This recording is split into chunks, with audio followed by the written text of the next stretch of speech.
It's a matter of life and death. I'm about to spend a whole night in the wild.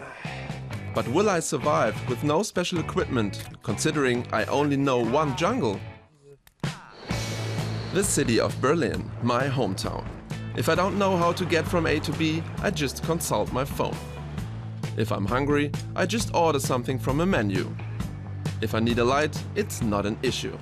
I sometimes wonder, how would I survive without all these modern-day comforts, especially in the wilderness? Would I manage to survive just a single night out there? That's what I'm going to find out during this survival camp in Thüringen alongside 7 other urbanites. Christoph Weidner is our trainer. He's going to teach us all the tricks we need to survive. Survival begins in the mind. It's more about psychology than about mastering certain techniques and skills. Either you have a will to survive or you don't. Our first task is to pair up and find a particular meeting point. My teammate Anthony has never done this before either. I think it's fun. You can get away from it all and have a bit of freedom from the stress of daily life. It gets tough as we move further into the forest. We try to use our newly acquired knowledge to orient ourselves by observing moss on the trees. Here the growth of moss is quite distinct, isn't it? Yes, but you have to look at several trees, of course. Moss apparently grows on the northwestern side of trees. If there's no moss, you need to take a compass. But that's not easy to use either. It was fine to get the lesson in navigation this morning, but if you have to find your way in the wilderness, that's pretty hard, and I feel pretty lost right now. In the end, we managed to find the spot where we are setting up camp for the night. We have to check how hard the ground is. We collect branches of different sizes so that we can make a stable and watertight shelter.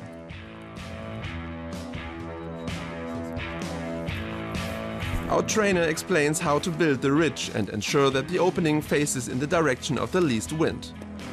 We gather thin twigs and huge amounts of leaves to cover the structure and keep out the water and cold. The space should be as small and comfy as possible to keep in the warmth.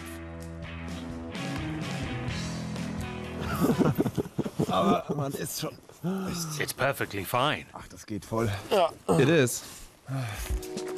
Hunger forces us back out. In spring, you can eat the young leaves of the deciduous trees. But they don't taste good.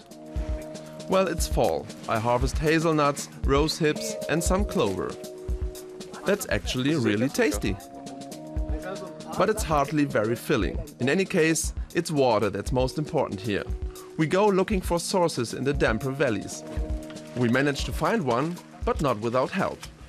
I'm amazed that the water is so plentiful and tastes so good. It really tastes like normal water. Fire is another essential in the wild. I collect some twigs and try to spark a fire using birch bark because it has high tar levels. But it's just too damp at this time of the year, so I have to use a steel fire striker to get it going.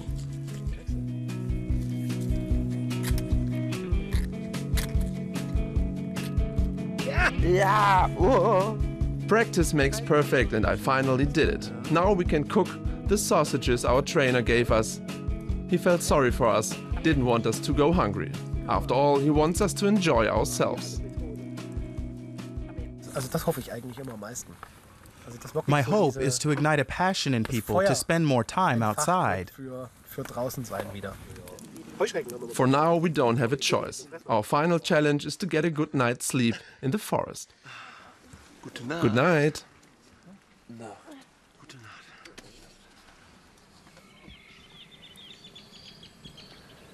It's 8 o'clock. I'm woken up by birdsong and the sunlight.